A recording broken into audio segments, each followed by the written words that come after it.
My name is Stella Ingram. I'm 22 years old. Don't clap. I paid for that degree, not her, my father screamed from the bleachers, in front of 2,000 people, the moment I finished my valedictorian speech at Millbrook State University. I want you to hold that image. A man in a navy blazer, standing in a sea of sitting families, his voice cracking off the gymnasium walls, while his own daughter stood at the podium with shaking hands and a gold honor cord she'd bought herself. 2,000 people went silent. My pulse hammered so hard I could feel it in my teeth. But here's what my father didn't know. I'd worked 3 jobs for 4 years. I'd paid every cent of what he claimed was his. And the dean, sitting 6 feet from me on that stage, already had a file on her desk with his signature on 8 checks he was never supposed to cash. He thought he was taking credit. He was actually confessing. Before I go on, please take a moment to like and subscribe, but only if you genuinely connect with this story. Drop a comment and tell me where you're listening from and what time it is where you are. Now, let me take you back 6 years. To the fall I was 16, the last week I still had my mother. My mother, Margaret Ingram, was a high school biology teacher who could make cellular mitosis sound like a love story. She's the reason I fell for science. Every evening after dinner, she'd sit with me at our small kitchen table, the one with the wobbly leg she kept promising to fix, and we'd go through my homework together. Our refrigerator was wallpapered with my report cards, my science fair ribbons, my honor roll certificates. She taped every single one up herself. Our house was nothing fancy. A 3-bedroom on a quiet street in the suburbs of Dayton, Ohio, with a kitchen that always smelled like chicken broth and a backyard that needed mowing. But my mother made it feel like the safest place in the world. My father, Gerald, was a different presence. He worked as an insurance adjuster. Decent salary, steady hours. And he considered himself the provider, the man of the house. He never came to parent-teacher conferences. "That's women's work," he'd say, and my mother would press her lips together and go alone. He controlled the family finances down to the grocery budget. My mother had a small checking account of her own, her independence money, she called it, a quiet rebellion she never talked about at dinner. In the fall of my junior year, my mother was diagnosed with stage 4 lung cancer. She'd never smoked a day in her life. The universe doesn't care about fairness. She lasted 11 weeks after the diagnosis. In those final weeks, while I sat beside her hospital bed doing calculus homework so she could watch, she loved watching me work. She said something I didn't understand until years later. "You'll go to college, sweetheart. I've already taken care of it." I thought she meant spiritually. I thought she was giving me permission to dream. She had an old laptop, a battered Dell with a cracked hinge, that I packed into a box after the funeral and couldn't bring myself to open for years. That laptop would change everything. But I didn't know that yet. My mother died on a Tuesday. The kitchen went quiet after that. The week after the funeral, my father moved fast. He closed my mother's personal checking account, her independence money, and rolled everything into his own. He gathered her mail, her documents, her files into a single box he kept in his office closet. "I'll handle the paperwork from now on," he said, standing in the hallway with a stack of envelopes. "All the mail comes through me first. I don't want you worrying about bills." I was 16. My grandparents on both sides were gone.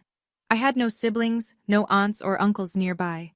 Just one great-aunt, Helen, who lived 3 states away and sent birthday cards with $10 bills.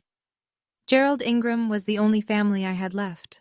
When your world shrinks to one person, you don't question the terms. He restructured the house the way he restructured claims at work, efficiently, without consulting anyone. The dining table went from 3 chairs to 2. He sat at the head. I cleared the plates. My mother's reading chair moved to the garage. Her coat disappeared from the hook by the door. "A girl your age should know how to run a household," he told me one evening while I scrubbed a pot. "Your mother did it. Now it's your turn." I cooked dinner every night. I cleaned the bathrooms on Saturdays.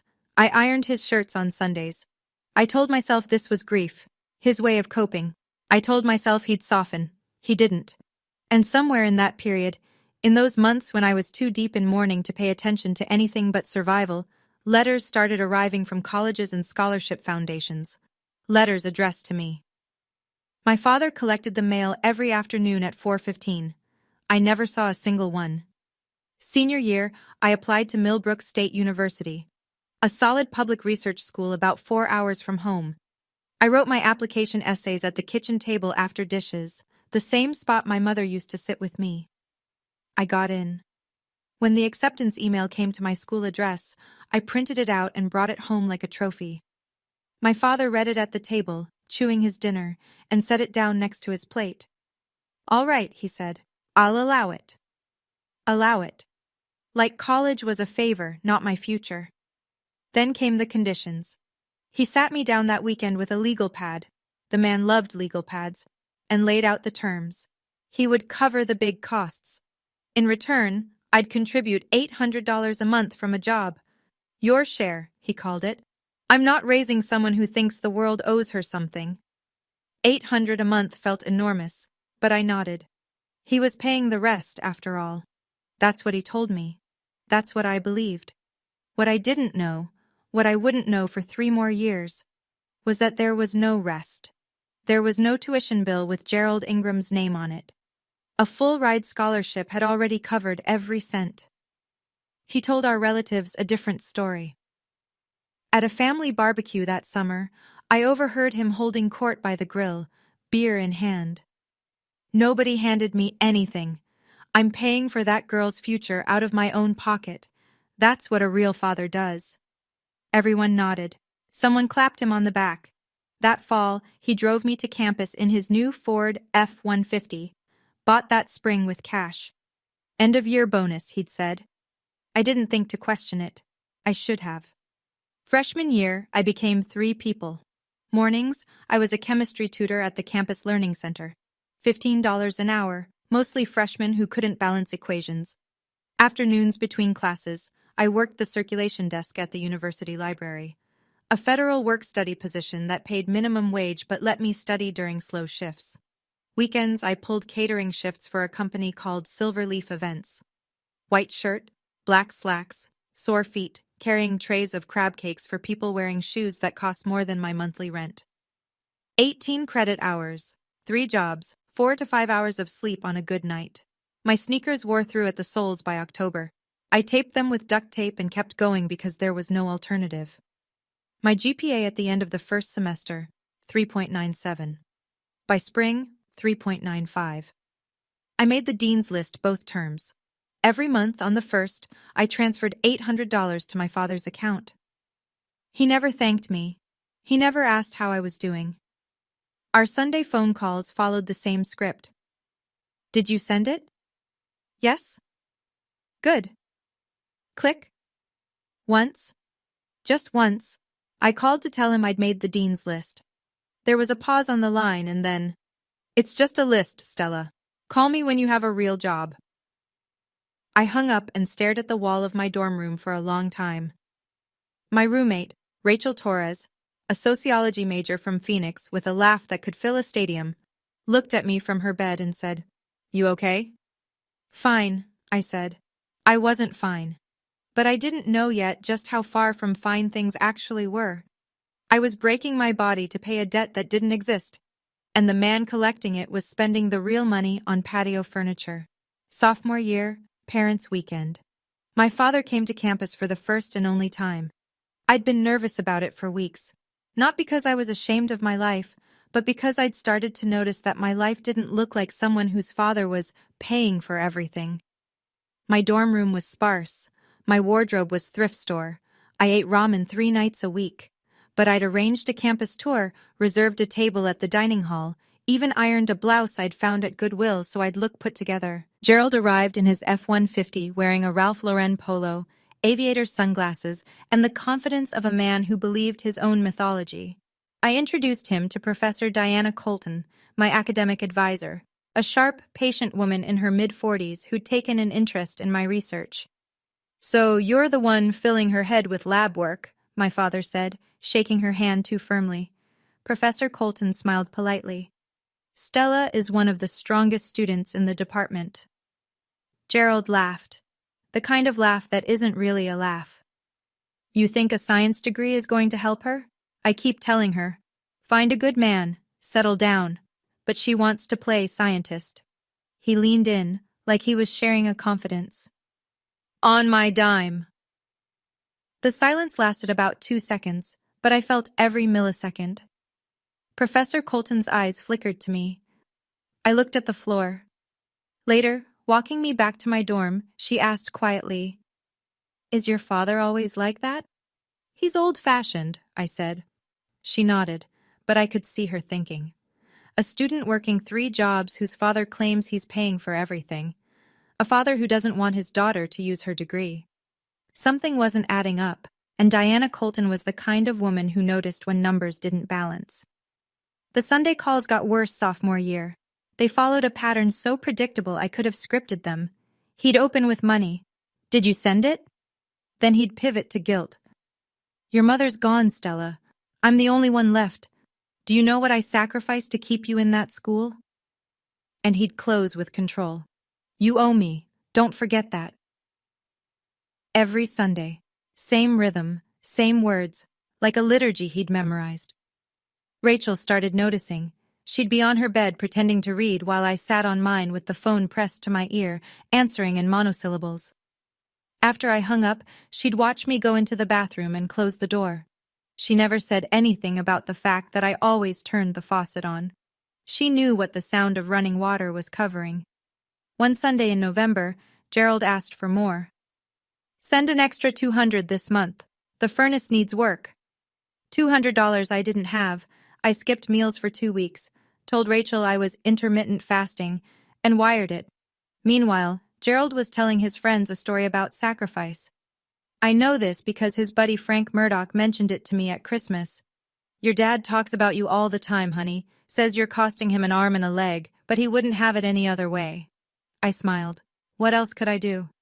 But Rachel, who paid less per semester than I did, and whose parents contributed nothing, sat me down one night with the bluntness only a true friend can manage. "Stella, you pay your dad $1,000 a month and he says he's paying your tuition?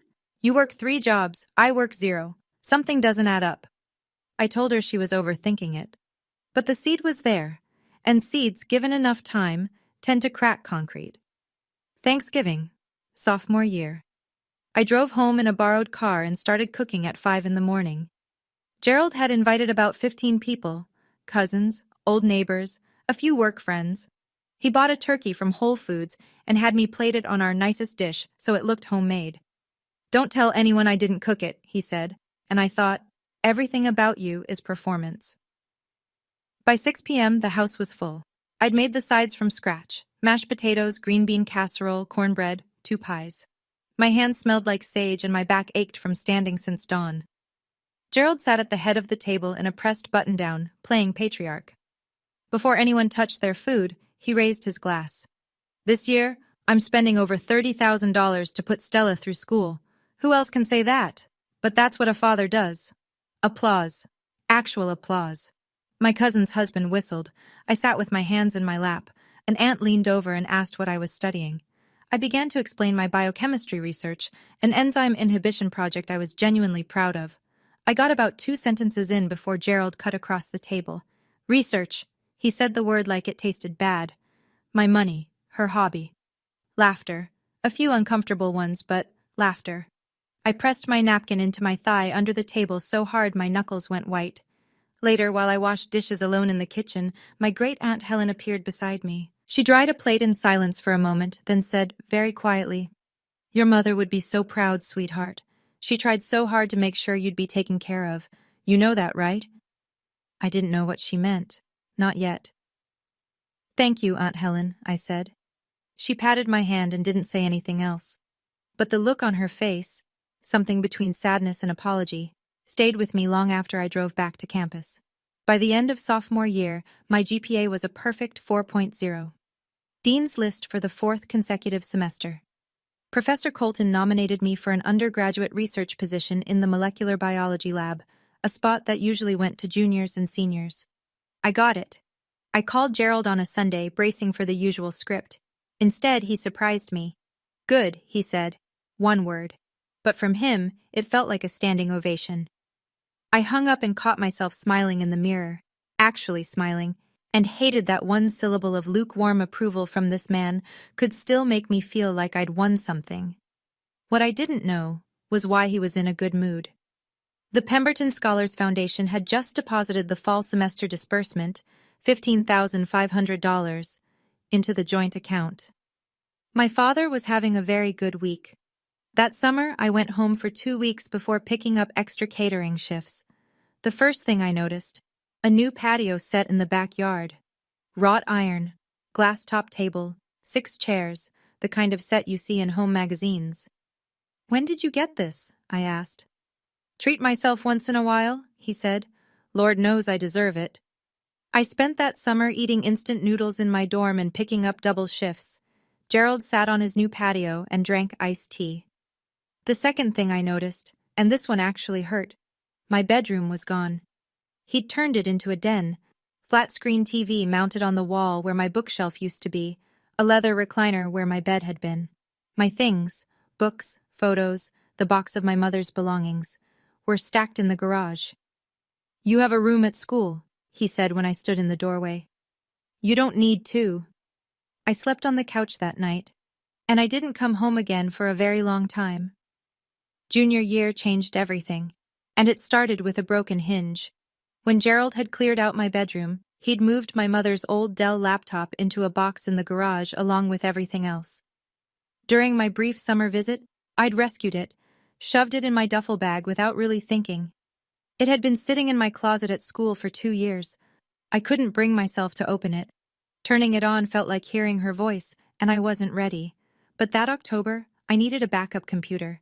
My own laptop had crashed during midterms, and I couldn't afford a replacement. So I carried the Dell to the campus IT help desk and asked if they could get it running. 3 days later, the tech called me. "Got the hard drive recovered. Everything's on there." I took it back to my dorm room, waited until Rachel left for class, sat on my bed with the laptop open on my knees and my mother's desktop staring back at me. Her wallpaper was a photo of the two of us at the state fair, age 12, cotton candy on my chin. I opened her email. Most of it was ordinary. Newsletters, school correspondence, a thread with Aunt Helen about a recipe. But in the drafts folder, I found it. An email to the Pemberton Scholars Foundation, dated March 14th, 3 months before she died. Attached, a completed application for the Pemberton Scholars Award, a full-ride merit scholarship worth $31,000 per year. The application was for me. Below the draft, in her sent folder, a confirmation reply from the foundation. "Dear Mrs. Ingram, we have received your application on behalf of Stella M. Ingram. You will be notified of our decision by August 1st. My mother was dying, and she spent her last weeks filling out scholarship applications from a hospital bed. I read it 4 times. My hands wouldn't stop shaking. She said she'd taken care of it. She meant it literally. But if I'd been awarded this scholarship, where was the money? The next morning, I walked into the financial aid office at 8 a.m. sharp and sat across from a counselor named Linda. My voice was steady, but my hands were gripping the strap of my bag so hard my fingers ached. "I have a question," I said. "Has any scholarship ever been awarded in my name?" Linda typed, clicked, scrolled. Then she looked up with an expression I couldn't read. "Yes, the Pemberton Scholars Award. Full-ride merit scholarship. $31,000 per academic year, currently in its 3rd year of disbursement." The room tilted. "Disbursement," I repeated. "To whom?" "To the student account linked to your file. The account is in your name, Stella M. Ingram, with an authorized co-signer." She read the name from the screen. "Gerald R. Ingram." I don't remember what my face did, but Linda leaned forward. "Miss Ingram? Are you all right?" I wasn't all right. I was doing math. 4 semesters at $15,500 each, plus 2 more already processed. 6 disbursements so far, totaling over $90,000, deposited into an account my father had opened when I was 17. An account I'd never seen a statement for. An account he told me was for emergencies. "Has any of that money been applied to my tuition?" I asked. Linda checked. "Your tuition has been paid in full each semester by the scholarship disbursement." "So the tuition is covered. 100%, plus a stipend for books and living expenses." I sat back. 3 jobs, $800 a month sent to my father. The meals I'd skipped, the shoes I'd taped together, all of it. For a bill that didn't exist. $124,000 to date. And I hadn't seen a single cent. Thank you, I said, because I didn't know what else to say. I walked out of that office and sat on a bench outside the administration building for 45 minutes, watching students walk past with their backpacks and their coffee cups, and I felt the entire architecture of my life rearrange itself. Sunday came. The phone rang at its usual time. Month's almost over, Gerald said. Send it early. I need new tires. I was sitting on my bed. Rachel was in the library. The dorm room felt enormous and suffocating at the same time. Okay, I said. My voice cracked on the second syllable, barely, a hairline fracture, and I held my breath waiting to see if he'd notice. He didn't. He never listened closely enough to notice. And Stella? Don't be late. I shouldn't have to remind you every month. I won't be late. Good. He hung up. I set the phone face down on my mattress and walked to the bathroom. I turned on the shower, the old trick, the one Rachel pretended not to know about, and I sat on the tile floor and let 6 years of obedience crack open. I cried until my ribs hurt. Not because I was sad, because I was furious. Because every hour I'd spent shelving library books at $7.25 an hour, every Saturday night carrying champagne flutes for strangers in ballrooms, every calculus problem I'd solved at 2 a.m. between shifts, all of it had been built on a lie. He hadn't paid a single dollar toward my education. My dying mother had secured my future from a hospital bed, and my father had stolen it and called it his own. When Rachel came home, she found me on my bed, dry-eyed, with a legal pad in my lap. You okay? She asked. No, I said. For the first time I told the truth when someone asked me that question. I sent him the $800 that month. It was the last $800 he would ever get from me, but I didn't confront him. Not yet. A confrontation without proof is just a fight, and fights with Gerald Ingram were designed to be lost. I needed evidence. I needed someone with authority. I needed the dean. I went to Professor Colton first. I sat in her office, bookshelves floor to ceiling, a framed periodic table behind her desk, the faint smell of black coffee, and told her everything. The scholarship, the joint account, the $800 a month, the 3 jobs, all of it. She listened without interrupting. When I finished, she took off her glasses, set them on a stack of papers, and said, I've been wondering about this since Parents' Weekend. You have? A student working 3 jobs whose father claims he's paying full tuition. I ran the numbers in my head after I met him. They didn't fit. She put her glasses back on. Stella, what you're describing is scholarship fraud. This isn't a family disagreement. You need to talk to the dean. 2 days later, I was sitting across from Dean Patricia Hartwell in her office on the 4th floor of the administration building. She was a tall woman in her late 50s with silver-streaked hair and the kind of calm authority that made you feel like the building itself was listening. I told her what I'd found. She asked the financial aid office to pull Gerald's full disbursement history. Within a week, they had it. 8 checks, 1 per semester, each signed by Gerald R. Ingram, each deposited into the joint account. Not a single dollar had been redirected to me or applied beyond the automatic tuition payment. The stipend for books and living expenses, thousands of dollars per semester meant to support me, went straight into his pocket. Dean Hartwell closed the folder and looked at me. Miss Ingram, I want you to understand, what you're describing isn't a family disagreement. It's theft. She told me the university would open a formal internal investigation. She told me to keep everything confidential. If your father learns he's under review, he may destroy evidence or move funds. We need to be thorough. I nodded. I could be thorough. I'd been surviving on thoroughness for years. The last year of college was the hardest thing I've ever done, not academically, but emotionally. I knew the truth now. Every Sunday phone call, every guilt trip, every "you owe me" landed differently when you knew the man saying it had stolen $124,000 from his dead wife's last wish. But I had to play the part. Dean Hartwell's instructions were clear. Act normal. Don't tip him off. So I sent the money. I answered the calls. I said, "Yes, Dad," when every cell in my body wanted to scream the truth across the phone line. Gerald, meanwhile, was tightening the screws. He started demanding I come home once a month. To check in, he said, which meant to check up. He still had access to my original bank account, and he'd review my transactions like an auditor. "What's this $40 at Target? What do you need books for? Doesn't the school have a library?" He also started planning my post-graduation life, without asking me.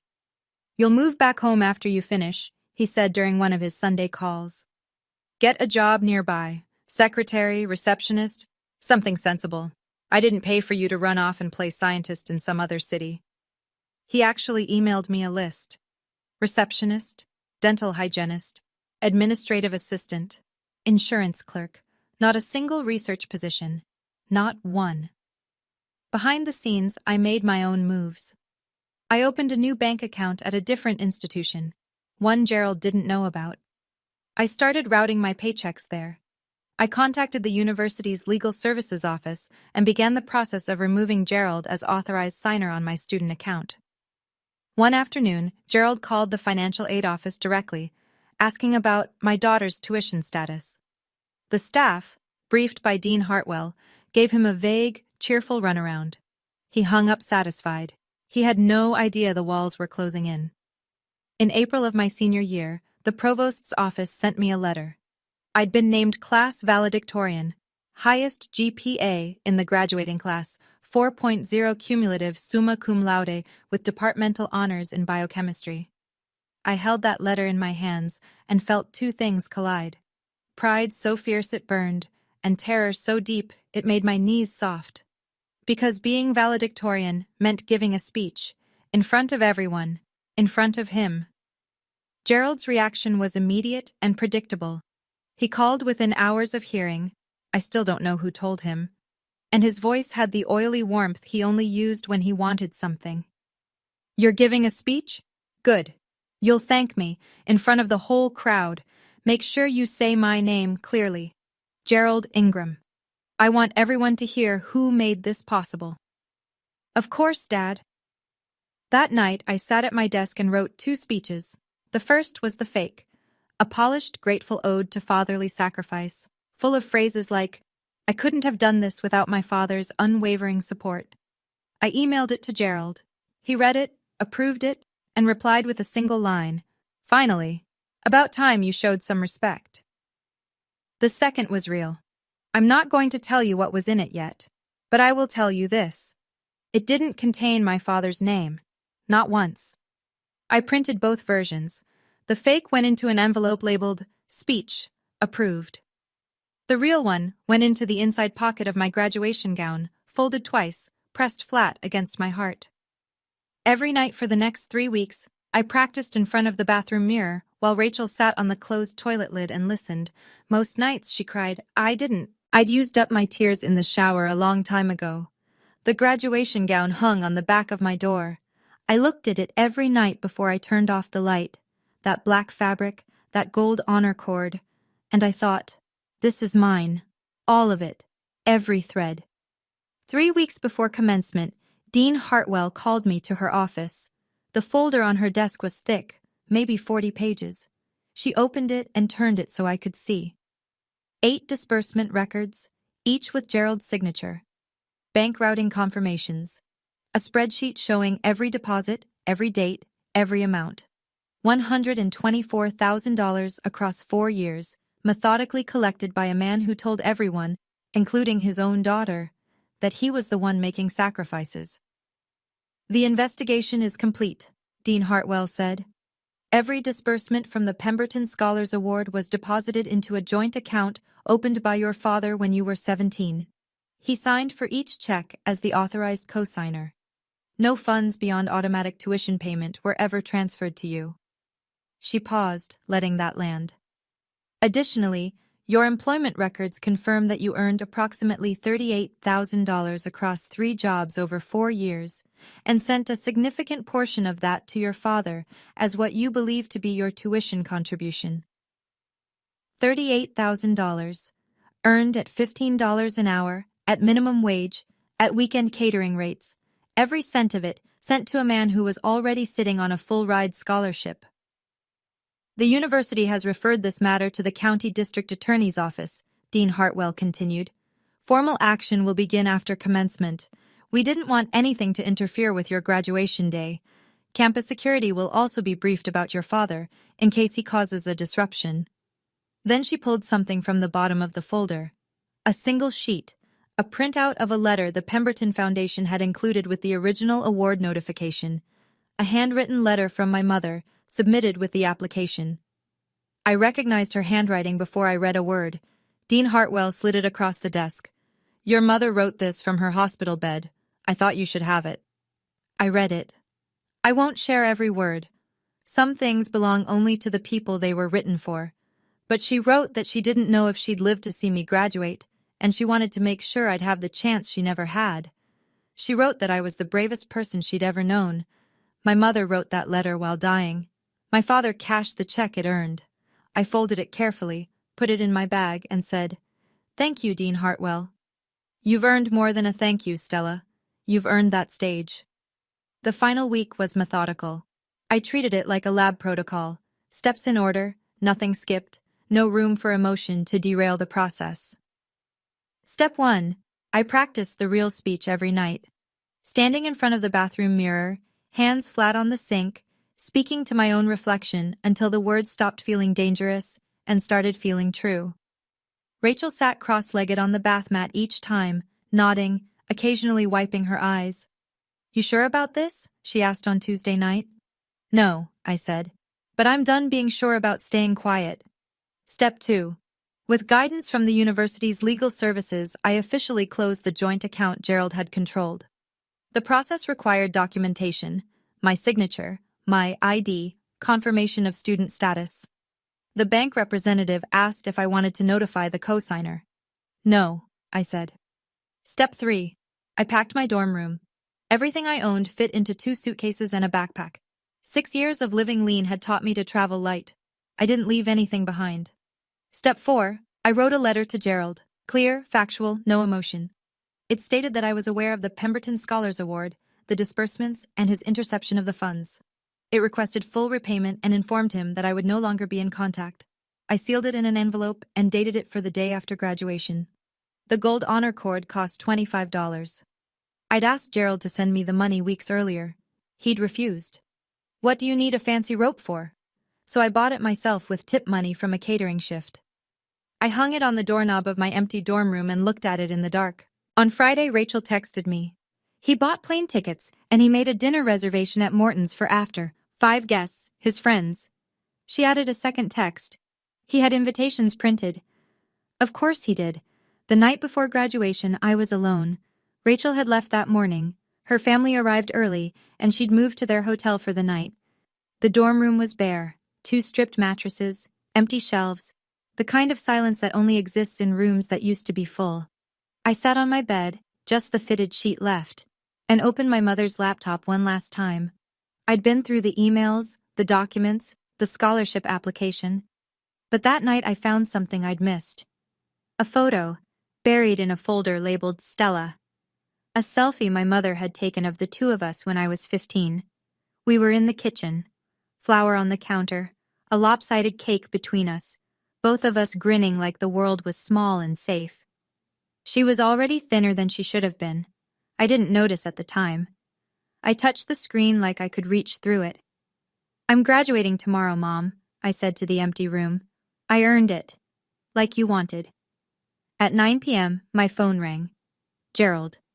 Remember, he said, read the speech I approved. Wear something nice. My friends will be there. And Stella, his voice dropped into that register he used when he wanted to sound generous. This is a big day for both of us. For both of us. Yes, Dad, I said. The words tasted like ash. It was the last time I'd ever say yes to him. After we hung up, I ironed my graduation gown. Not because it was wrinkled, the fabric was fine, but because I needed something to do with my hands at 2 a.m. The iron hissed back and forth. Steam curled.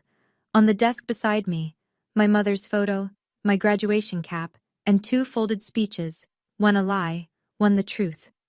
I didn't sleep. I watched the ceiling until the sky turned gray. 7 a.m. I put on the gown. The fabric was heavier than I expected, or maybe that was just the morning. I draped the gold honor cord across my shoulders and adjusted my cap in the mirror. The tassel hung to the right. After the ceremony, I'd move it to the left. That was the tradition. Right now, it stayed where it was. The auditorium at Millbrook State seats 2,200. When I arrived backstage at 8:15, I could already hear the low roar of families filling the bleachers, laughter, the squeak of folding seats, someone's toddler shrieking in delight. The stage was dressed for the occasion, university banners in navy and gold, a podium with the school seal, a long table with stacked diploma covers, rows of chairs for faculty in their academic regalia. Dean Hartwell found me in the staging area. She was wearing her doctoral robes, black with velvet chevrons, and she shook my hand with both of hers. "Everything is in place," she said quietly. "Security has been briefed. Just deliver your speech." Her eyes held mine, steady, an anchor. I looked out through the gap in the curtain. The auditorium was nearly full. 2,000 people, parents with cameras, siblings holding flowers, grandparents in their Sunday best. And there, dead center of the bleachers, Section C, row 12, my father. He was wearing a navy blazer with brass buttons, a red power tie. His hair was freshly cut. He looked like a man preparing to receive an award. Flanking him were 5 of his friends, men in their 50s, guys he played poker with, drank with, told stories to. The stories about his sacrifices, his money, his daughter. I noticed something on the empty seat beside him, a small card. I was too far away to read it, but later I'd learn what it said. Cordially invited to celebrate my daughter's graduation, made possible by Gerald Ingram. He'd had invitations printed, with his name larger than mine. Professor Colton, seated in the faculty section, caught my eye and gave me a single, firm nod. I touched the folded speech in my inside pocket, the real one, the one with truth in it. "Okay," I whispered. "To no one, to my mother. Let's go." Pomp and circumstance filled the auditorium like a wave. The processional began. I walked at the front, valedictorian's privilege, cap straight, shoulders back, gown brushing the floor. Behind me, 462 graduates filed in, 2 by 2, a river of black fabric and nervous grins. The audience rose, cameras flashed, parents craned their necks, scanning the line for their children. I kept my eyes forward, but I could hear Gerald, his voice carried like it always did, bellowing from the bleachers. "That's my daughter, right there, at the front." A few people around him smiled politely. His friends clapped.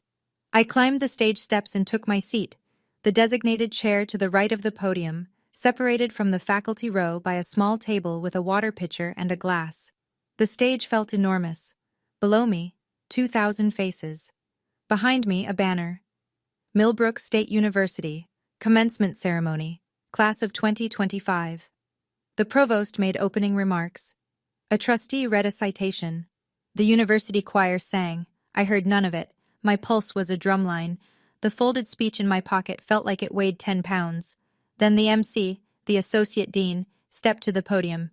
"It is my honor to introduce this year's valedictorian." Stella Ingram maintained a perfect 4.0 GPA over 4 years while working 3 concurrent jobs. She is graduating summa cum laude with departmental honors in biochemistry and has been awarded the university's highest academic distinction. Ladies and gentlemen, Stella Ingram. Working 3 concurrent jobs. I saw Gerald shift in his seat when the MC said it. His jaw tightened. That detail wasn't in the script he'd imagined. The one where his money made all of this possible and his daughter was simply talented enough to ride his generosity. I stood. I walked to the podium. I placed both palms flat on the wood. 2,000 people. Absolute quiet. I opened my mouth. 4 years ago, I said. I walked onto this campus with 2 suitcases, a used laptop, and 3 job applications already filled out. A few people chuckled. I wasn't joking, but it sounded like a humble beginning, the kind of opening audiences expect from valedictorians. It wasn't. It was the first line of the truth. I came here because of a woman who believed that education was the one thing no one could take from you. My mother, Margaret Ingram, was a high school biology teacher. She taught me that every equation has a solution, that every question deserves an honest answer, and that the hardest part of any experiment isn't the hypothesis. It's having the courage to look at the data. I paused. In the bleachers, a few parents were already dabbing their eyes. My mother's story wasn't complicated, a teacher who died too young.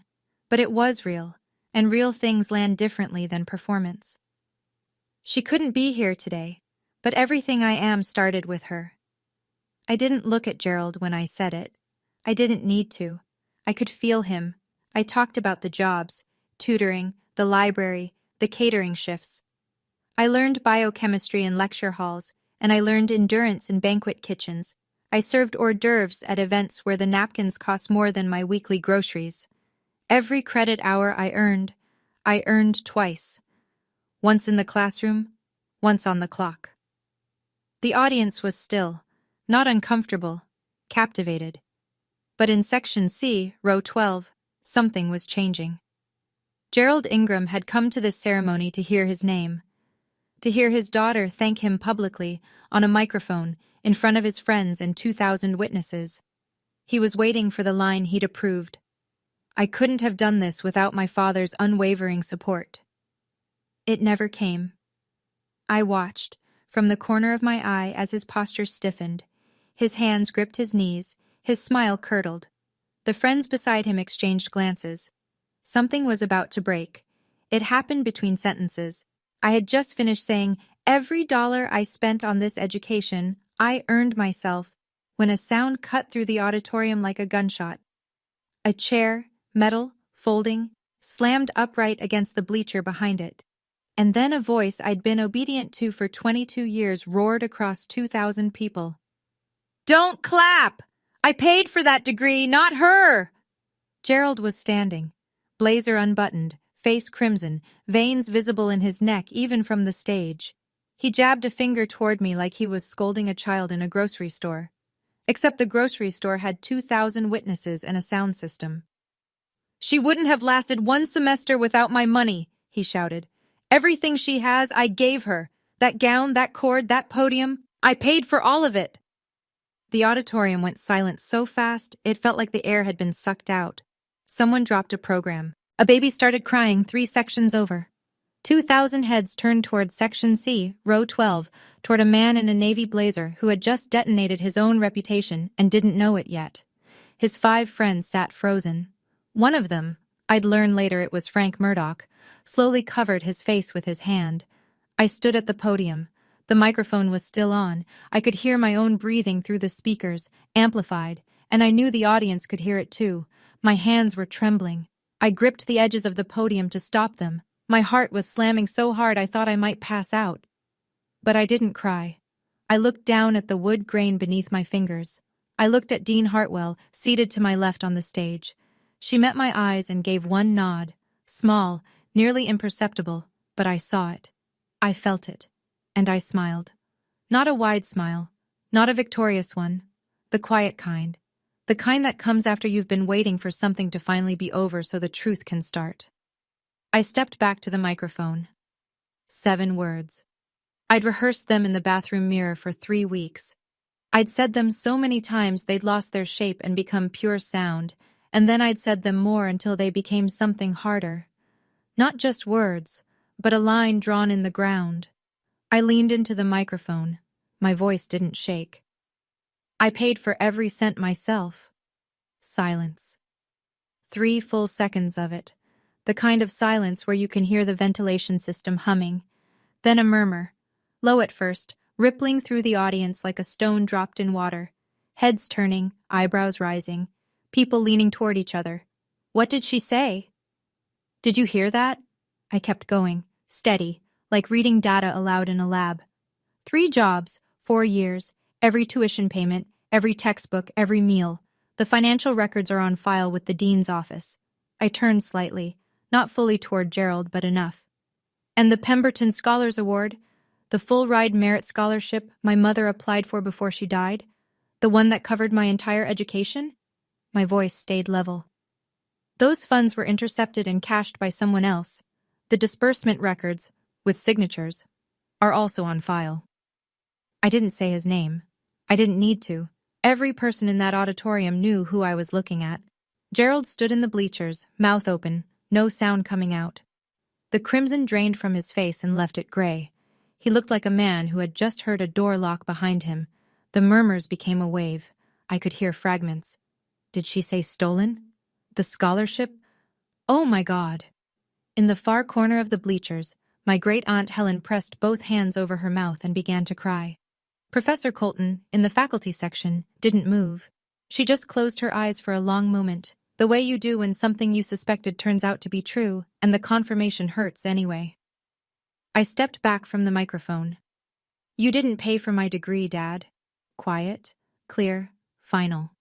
You stole from it. Dean Hartwell stood.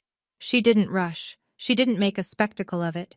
She rose from her chair with the unhurried gravity of someone who had prepared for this moment and placed herself at the second microphone on the stage, the one reserved for administrative remarks.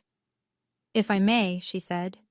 Her voice was calm, authoritative, the kind of voice that fills a room without raising itself.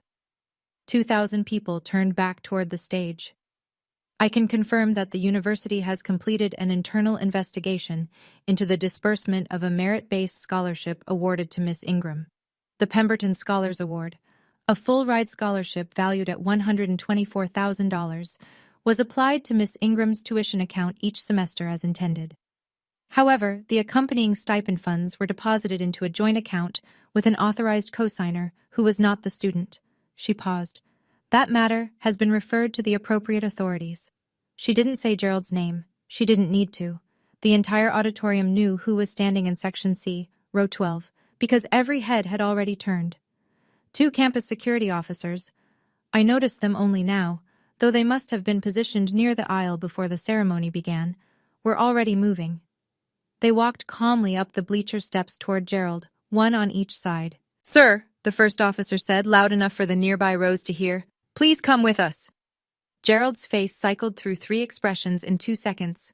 Confusion, then rage, then something I'd never seen on him before, fear. This is my daughter's graduation, he sputtered. You can't. I have a right to be here. Sir, you're being asked to leave the venue. They flanked him, polite but immovable. Gerald looked around for his friends, the 5 men he'd invited to witness his triumph. Not one of them stood. Not one of them looked at him. Frank Murdoch sat with his elbows on his knees, staring at the floor. Gerald was escorted down the bleacher steps, past rows of silent families, past mothers clutching their programs, past fathers who held their children a little tighter as he passed. The metal doors at the back of the auditorium opened and then closed, and the sound echoed through the silence like a period at the end of a sentence. On the empty seat in Section C, Row 12, a small printed card lay face up, made possible by Gerald Ingram. No one picked it up. The auditorium was still. Dean Hartwell stepped back from the microphone and nodded to me, a gesture that said, "This is still your stage." I returned to the podium. My hands were no longer shaking. Something had released in my chest, a knot I'd been carrying so long I'd forgotten it was there. I'd like to finish, I said. 2,000 people gave me their silence. It felt different from the silence before, warmer, like the room was holding its breath not from shock, but from care. I reached into the inside pocket of my graduation gown and pulled out a single sheet of paper, the printout of my mother's letter to the Pemberton Foundation. I'd carried it against my heart through the processional, through the speech, through everything. When my mother applied for the scholarship that paid for my education, she was in the hospital. She had stage 4 lung cancer. She had weeks left. My voice caught, just barely, and I let it. She wrote a letter to the selection committee. I'd like to share part of it. I looked down at her handwriting, photocopied but still unmistakably hers, the slight forward lean of her cursive, the way she crossed her T's with long, confident strokes. She wrote, I don't know if I'll be alive when my daughter starts college, but I know she'll get there. I'm asking you to make sure she has the chance I won't be there to give her. Something broke open in that auditorium. I could hear it, a wave of emotion that moved through 2,000 people at once. Faculty members removed their glasses. Strangers reached for each other's hands. In the front row, a woman I'd never met was openly weeping. Professor Colton pressed a tissue to her eyes. Aunt Helen, in the back, was sobbing. Decades of guilt and suspicion finally given a name. I folded the letter. She couldn't walk me to campus, I said. So she paved the road instead. The standing ovation began in the faculty section and rolled outward like a tide. 2,000 people rose. The sound was enormous. Not just applause, but something louder than applause. Recognition, witness. I stood at the podium and let it wash over me. And for the first time in 6 years, I didn't feel like I was carrying anything alone. After the ceremony, after the diplomas were conferred, the tassels moved, the caps thrown, I walked into the reception area with my gown unzipped and my honor cord still around my neck. Classmates hugged me. Strangers shook my hand. A woman with tears still on her face said, "Your mother raised a warrior." And I held it together just barely. Then a man I didn't immediately recognize appeared at my elbow. He was in his late 50s, heavy-set, with thinning gray hair and the ruddy complexion of someone who spent weekends on a boat. He was wearing a sport coat that didn't quite fit, the sleeves too short, the buttons straining. One of Gerald's 5 guests. "Miss Ingram? I'm Frank Murdoch. I was a friend of your father's." "I know who you are, Mr. Murdoch." He couldn't look me in the eye. His gaze kept drifting to the floor, to the wall, anywhere. "I want you to know, I've had doubts for a while. Your dad always talked about how much he was sacrificing, how expensive you were, but last year he bought a fishing boat, cash, and I thought, where's that money coming from? An insurance adjuster?" He shook his head. "I didn't ask. I should have." He reached into his jacket and pulled out one of Gerald's custom invitations, the little card with "Made Possible by Gerald Ingram" in embossed lettering. He held it between 2 fingers, then tore it slowly in half and dropped the pieces into the nearest trash can. "I believed him for 20 years, Frank said. "That's on me." He offered his hand. I shook it.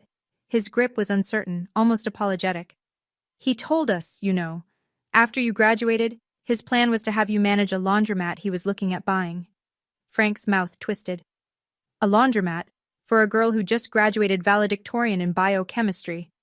He walked away. No drama, no redemption arc, just a man who admitted he'd looked the other way and couldn't do it anymore. I watched him cross the parking lot alone. None of Gerald's other friends came to speak to me, but none of them went looking for Gerald either. 2 weeks after graduation, the machinery started turning. The county district attorney's office opened a formal case against Gerald Ingram. The charges: theft by deception, $124,000 in scholarship funds fraudulently intercepted over 4 years, and theft of services for the approximately $38,000 I'd earned and sent him under false pretenses.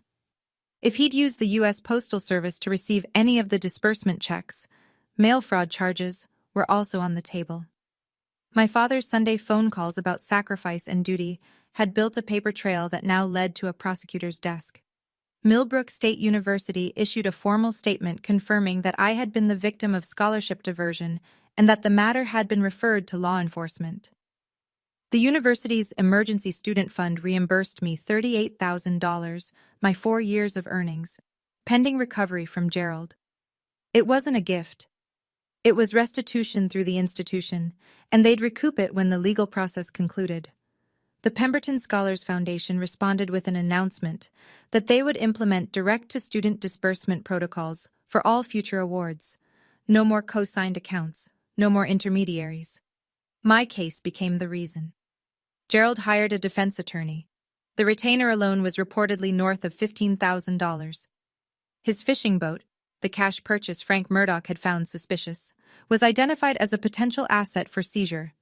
The new patio furniture, the F-150, the flat screen in my old bedroom, all purchased during the years the scholarship checks were landing. I didn't follow every development. I didn't need to.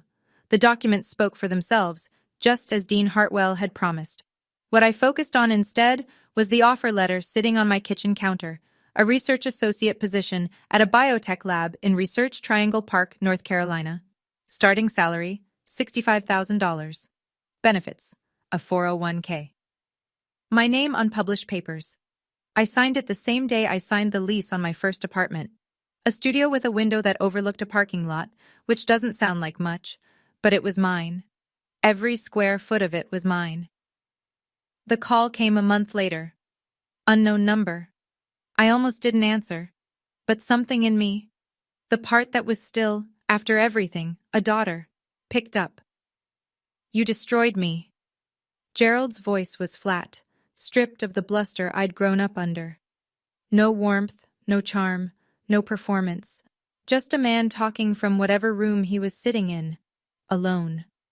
In front of everyone. In front of my friends. You humiliated me, Stella. I am your father. I was standing in my studio apartment. The evening light came through the window and fell across the kitchen counter where my offer letter sat, already signed.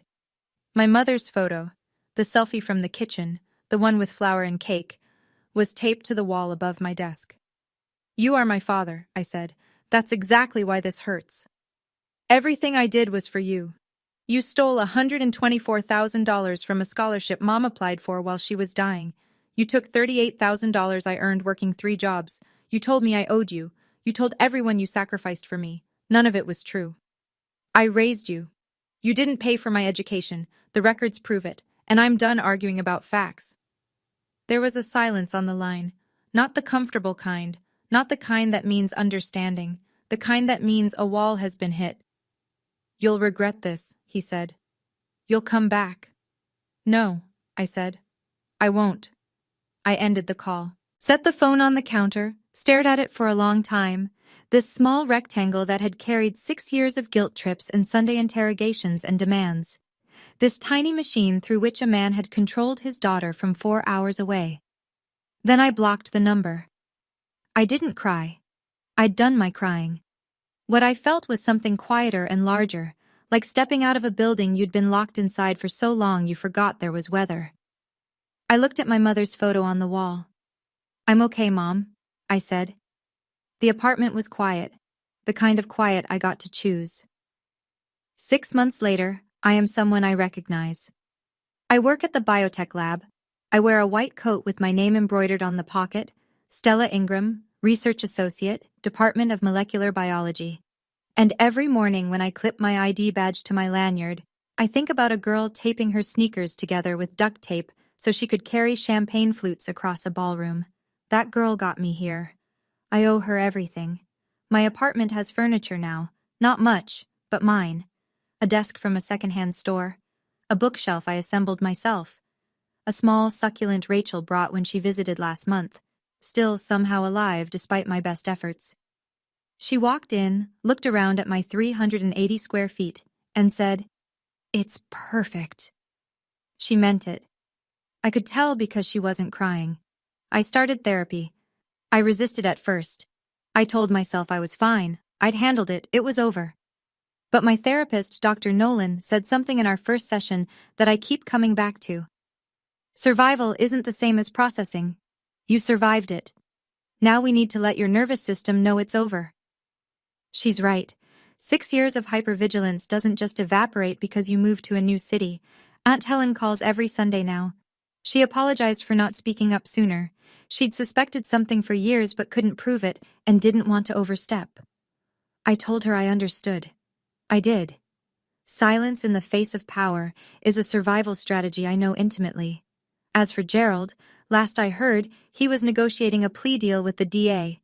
Probation, mandatory restitution, community service. His attorney was arguing that a prison sentence would make repayment impossible. I don't know the outcome. I don't check. That chapter closed the moment I stepped off that stage. I don't owe it any more of my attention. So, that's the story. If you've made it this far, I want to sit with you for 1 more minute. Not to lecture, not to give advice, just to tell you a few things I learned. The kind of things you can only learn by living through something you didn't choose. I used to believe that silence was loyalty, that enduring mistreatment from someone who was supposed to love you was the same as honoring them. It isn't. Silence in the face of injustice isn't respect. It's a prison you build around yourself, one yes, dad, at a time. The day I stopped saying yes was the day I started breathing. I also learned this. Keep your records, keep your emails, keep your pay stubs. Keep every piece of paper that tells the truth about your life, because there will come a day when someone tries to rewrite your story, and you'll need the receipts. Documents don't lie, people do. Let the paperwork speak. And maybe most importantly, setting a boundary with someone you love is not an act of war. It's an act of survival. I didn't cut my father out of my life because I hated him. I did it because I finally loved myself enough to stop letting him take what wasn't his.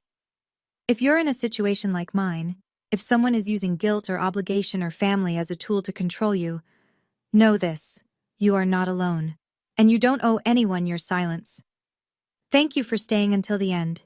If this story touched something in you, hit that like button. Not for me, but so the algorithm carries it to someone who needs to hear it tonight. Subscribe and tap the bell if you want more stories like this one. And check the description. There's another one waiting for you that I think you'll understand. My name is Stella Ingram. I graduated from Millbrook State University, summa cum laude, with a 4.0 GPA, 3 jobs on my resume, and a full-ride scholarship my dying mother fought for. I earned every cent, and now the record shows it.